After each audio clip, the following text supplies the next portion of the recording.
Hello दोस्तों, स्वागत है आपका और एक नई वीडियो में। आज की कहानी 3 दोस्तों पर आधारित है, जिनमें एक दोस्त अपनी दोस्त की गर्लफ्रेंड के साथ गलत काम कर बैठता है और जब उस दोस्त को इस बारे में पता चलता है तो वो बदला लेने के लिए उन दोनों के साथ क्या करता है, यह हम आज की वीडियो में देखने वाले हैं। तो इस कहानी की शुरुआत में हम एक गाड़ी को देखते हैं जिसमें 3 दोस्त होते हैं जो जॉर्जिया के जंगल में हाइकिंग के लिए जा रहे होते हैं, जिनका नाम क्रिस, एलिसिया और डेनियल होता है। कुछ दूर जाने के बाद डेनियल गाड़ी को रोक देता है और हल्का होने के लिए जाता है। तभी क्रिस एलिसिया से पिछले रात के बारे में पूछता है, जिस पर एलिसिया उसे चुप रहने को बोलती है और बताती है कि वो एक मिस्टेक थी। आप पिछली रात उन दोनों के बीच ऐसा क्या हुआ था, ये हमें थोड़ी ही देर में पता चलने वाला है। तब तक आप वीडियो को लाइक कर दो। अब इसके बाद तीनों दोस्त गाड़ी से उतरकर आगे की ओर बढ़ने लगते हैं। तब चलते हुए डेनियल उन्हें बताता है कि वर्ल्ड वॉर 2 के टाइम रशियन आर्मी ने यहाँ पर बहुत सारे बम गिराए थे जो कि लोगों को आज भी मिलते हैं। यह इनकी बातों से हमें ये पता चलता है कि डेनियल और एलिसिया एक दूसरे से प्यार करते हैं और उनकी बहुत जल्द शादी भी होने वाली है। अब रात को तीनों आग जलाकर बैठ जाते हैं। तभी डेनियल क्रिस से पूछता है कि तुम इतने चुपचाप क्यों हो। इस पर क्रिस कहता है कि मैं एलिसिया को पसंद करता हूँ, लेकिन वो तुम्हें पसंद करती है और तुम दोनों जल्द शादी भी करने वाले हो। ये सुनकर डेनियल कहता है कि तुम टेंशन मत लो, शादी के बाद भी हम दोनों तुम्हारे साथ ही रहेंगे। इसके बाद सभी टेंट में सोने चले जाते हैं। अब अगली सुबह जब क्रिस नींद से जागता है तो वो देखता है कि कोई अनजान आदमी इनके सामानों के साथ छेड़छाड़ कर रहा है। ये देखकर क्रिस उसके साथ हाथापाई शुरू कर देता है। तभी वो आदमी कहता है कि वो डेनियल का दोस्त है और उसी ने उसे यहाँ बुलाया है। तभी वहाँ डेनियल भी आ जाता है और क्रिस से कहता है कि ये मेरा दोस्त डेवी है और मैंने उसे यहाँ फोटोशूट के लिए बुलाया है, जिस पर क्रिस डेवी से माफी मांगता है। इसके बाद डेवी सभी को एक साथ खड़े होने को कहता है ताकि वो उन तीनों की तस्वीर ले सके। फिर जैसे ही तीनों एक साथ खड़े होते हैं तभी डेवी को क्रिस के पैर के नीचे कुछ दिखता है, इसलिए डेवी उसे हिलने से मना करता है। इसके बाद जब डेनियल चेक करता है तब सभी को पता चलता है कि ये एक लैंडमाइन है। अब सभी लोग काफी डर जाते हैं। तभी डेवी डेनियल से कहता है कि उन्हें क्रिस को बचाने के लिए किसी दूसरे से हेल्प लेना होगा, जिस पर डेनियल उसे हेल्प लाने के लिए भेज देता है और खुद क्रिस के पास खड़ा रहता है। ये देख एलिसिया डेनियल को क्रिस से दूर रहने को कहती है, पर डेनियल वही खड़ा रहता है। कुछ समय बाद डेनियल एलिसिया के पास जाता है और अपना फोन निकाल कर देखता है कि उसमें नेटवर्क आ चुका है। तो डेनियल मदद के लिए पुलिस के पास कॉल करता है, पर पुलिस डेनियल को साफ मना कर देती है, जिससे एलिसिया काफी गुस्सा होती है और डेनियल से इसकी वजह पूछती है, जिस पर डेनियल कहता है कि पुलिस किसी प्रोस्टिट्यूट की मदद नहीं करती और तुम एक प्रोस्टिट्यूट हो, इसलिए तुम्हारी वजह से पुलिस यहाँ नहीं आएगी। दरअसल डेनियल के फोन में कोई भी नेटवर्क नहीं आया होता, वो तो बस एलिसिया को प्रोस्टिट्यूट कहने का जरिया ढूंढ रहा था, क्योंकि डेनियल को पता चल चुका था कि पिछले रात एलिसिया क्रिस के साथ इंटीमेट हुई थी। इसलिए डेनियल ने जानबूझकर ये ट्रिप प्लान किया था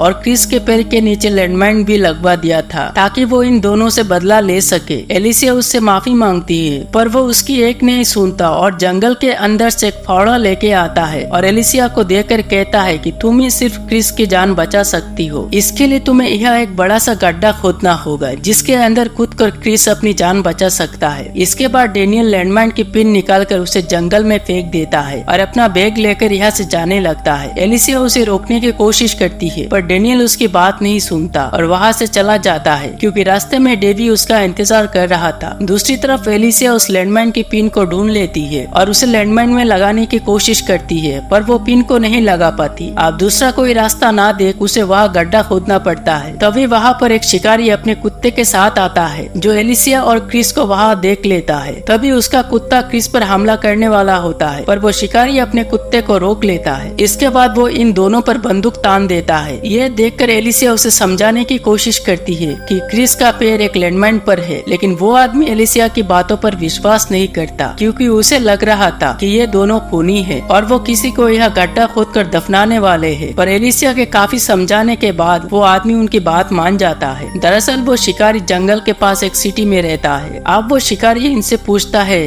कि तुम दोनों यहाँ पर कैसे फंसे, पर एलिसिया उसे सच बताना नहीं चाहती थी, इसलिए वो शिकारी यहाँ से जाने लगता है। ये देखकर एलिसिया उसे रोकती है और उसे सारी बातें बताने लगती है। वो कहती है कि हम 3 लोग यहाँ पर आए थे, पर एक बार वो अनजाने में क्रिस के साथ इंटीमेट हो गई थी, जिसका पता उसके होने वाले पति को चल गया और वो बदला लेने के लिए हमारे साथ ये किया। अब सारी बातें सुनने के बाद शिकारी का ठरक जाग उठता है और एलिसिया से कहता है कि तुम्हारी हेल्प करके मुझे क्या मिलेगा। इस पर एलिसिया कहती है कि मैं तुम्हें अपना सारा सामान दे दूंगी। इसके बाद वो एलिसिया की बैग चेक करता है जिसमें उसे एक पेंटी मिलती है। ये देखकर वो एलिसिया से कहता है कि मुझे तुम्हारी पहनी हुई पेंटी चाहिए और वो एलिसिया के साथ जबरदस्ती करने लगता है। तभी क्रिस उसे रोकने को कहता है और अपने पास पड़े एक क्रेडिट कार्ड और कुछ डॉलर उसे देता है, पर शिकारी कहता है कि उसे ये सब नहीं चाहिए, उसे तो बस एलिसिया की पेंटी चाहिए। फिर जब एलिसिया अपनी पेंटी निकालने के लिए टेंट के अंदर जाने लगती है तो शिकारी उसे रोकता है और उसके सामने उसे पेंटी निकालने को कहता है। अब एलिसिया ना चाहते हुए भी अपनी पेंटी उतार कर उसे दे देती है। इसके बाद वो शिकारी एलिसिया की मदद करते हुए गड्ढा खोदने लगता है। इसी दौरान वो शिकारी की बैग से फोन की आवाज आती है। ये सुनकर एलिसिया उसे अपना फोन देने को कहती है, पर वो शिकारी फिर से कहता है कि तुम्हें फोन देने पर मुझे क्या मिलेगा। पर एलिसिया उसे रिक्वेस्ट करने लगती है जिससे वो शिकारी उसका पेंटी फेंक देता है और कहता है कि तुम मेरे पास वो पेंटी लेके आओ एक कुत्ते की तरह। ये सुनकर एलिसिया को काफी गुस्सा आता है और वो खुद गड्ढा खोदने लगती है, मगर कुछ देर बाद वो उस पेंटी को एक कुत्ते की तरह ले आती है। अब वो शिकारी अपना फोन एलिसिया को देता है। इसके बाद एलिसिया इमरजेंसी नंबरों पर कॉल करके मदद मांगने लगती है, पर उस ऑफिसर को इंग्लिश लैंग्वेज नहीं आती थी क्योंकि उसे सिर्फ जॉर्जियन लैंग्वेज ही आता था। इसीलिए एलिसा शिकारी को फोन देकर उस ऑफिसर से बात करने को कहती है क्योंकि उस शिकारी को जॉर्जियन लैंग्वेज आता है। पर इस बार भी वो शिकारी हर बार की तरह एक सौदा करता है जिसमें इस बार वो एलिसिया को अपने कपड़े उतारने को कहता है। ये सुनकर एलिसिया गुस्सा हो जाती है और उस शिकारी को यहाँ से जाने को कहती है। इधर फोन पर वो ऑफिसर बार बार जवाब मांग रहा होता है, जिस पर वो शिकारी एलिसिया से कहता है कि तुम उस ऑफिसर को कुछ ना कुछ बताना ही होगा। लेकिन एलिसिया को तो जॉर्जियन लैंग्वेज नहीं आती, इसलिए वो शिकारी उसे अपना कपड़े उतारने को कहता है और खुद ऑफिसर से बात करने लगता है। लेकिन तभी वो ऑफिसर फोन पर कुछ नहीं बोलता, इसलिए शिकारी यहाँ से जाने लगता है। पर तभी फोन पर वो ऑफिसर फिर से बोलने लगता है। इसके बाद क्रिस शिकारी को अपने बातों में उलझा कर एलिसिया को यहाँ से भाग जाने को कहता है। तभी वो शिकारी भी एलिसिया के पीछे भागता है। इधर क्रिस एक चेन की मदद से शिकारी की बंदूक अपने पास ले लेता है। तभी कुछ देर बाद शिकारी एलिसिया को लेके आ जाता है। यह क्रिस बंदूक दिखाकर एलिसिया को छोड़ने के लिए कहता है, लेकिन वो उसे नहीं छोड़ता और इस बार वो एलिसिया के साथ जबरदस्ती करने लगता है। क्रिस ये सब देखकर भी शूट नहीं कर पाता क्योंकि उसका निशाना एक्यूरेट नहीं होता। फिर भी वो शिकारी पर गोली चलाने वाला होता है। तभी उस शिकारी का कुत्ता उसे गड्ढे में गिरा देता है, जिससे क्रिस के बंदूक से गोली चल जाती है और वो गोली एलिसिया को लग जाती है। फिर जब क्रिस होश में आता है तब उसे पता चलता है कि एलिसिया मारी जा चुकी है और वो लैंडमाइन नकली थी। अब कुछ महीने के बाद का सीन देखते हैं, जहाँ क्रिस एक फैमिली के पास जाता है और उनसे कहता है कि वो एक टूरिस्ट है और वो यहाँ अपना रास्ता भूल चुका है। ये सुनकर उस घर की लेडी उसे रोकने को कहती है और उसे इस जगह की एक मैप देने को कहती है। अब मैप का प्रिंट लेने क्रिस घर के अंदर जाता है। तभी हमें पता चलता है कि यह घर उस शिकारी का है जो उस समय बाहर किसी काम से गया था। इधर मैप लेने के बाद क्रिस यहाँ से जाने लगता है। तभी वो लेडी क्रिस को खाना ऑफर करती है। इसके बाद क्रिस उनके साथ खाना खाने बैठ जाता है। तभी वहाँ पर वो शिकारी भी आ जाता है जो क्रिस को देखकर काफी शॉक्ड हो जाता है। शिकारी क्रिस को तुरंत यहाँ से जाने को कहता है। ये देखकर शिकारी की पत्नी और उसकी बेटी को कुछ भी समझ नहीं आ रहा था। इसके बाद शिकारी क्रिस को लेके बाहर आता है और उसे रिक्वेस्ट करता है कि प्लीज तुम मेरे फैमिली को छोड़ के यहाँ से चले जाओ। अब क्रिस उसकी बात मानकर यहाँ से जाने लगता है, पर कुछ देर बाद ही वो शिकारी के कुत्ते को घायल करके वापस आ जाता है। ये देखकर शिकारी अपना बंदूक लेके बाहर आता है और क्रिस अपने बंदूक से शिकारी के दोनों पैरों में शूट कर देता है। इसके बाद वो शिकारी की पत्नी का हाथ बांध देता है। फिर वो शिकारी को एलिसिया की पेंटी दिखाता है और कहता है कि तुम अपनी फैमिली को बताओ कि मैं यहाँ किस लिए आया हूँ। जिस पर शिकारी कहता है कि जब मैं ड्रग्स के नशे में होता हूँ तब मैं गलत काम कर देता हूँ, मुझे माफ कर दो। अब शिकारी ने जिस तरह एलिसिया के साथ किया था ठीक वैसे ही क्रिस शिकारी के पत्नी और बेटी के साथ करता है। इसके बाद वो अपनी बंदूक में एक गोली भरकर शिकारी की बेटी से अपने कपड़े उतारने को कहता है। फिर शिकारी की बेटी अपने कपड़े उतारने लगती है। इसके बाद क्रिस उसे शूट करके मार देता है। अब ये सब देखकर क्रिस को अपने आप पर काफी गुस्सा आता है कि उसने गुस्से में आकर एक पूरे फैमिली को मार डाला। और इसी के साथ ये कहानी यहीं पर खत्म हो जाती है। दोस्तों, उम्मीद करता हूँ कि आपको वीडियो अच्छी लगी होगी।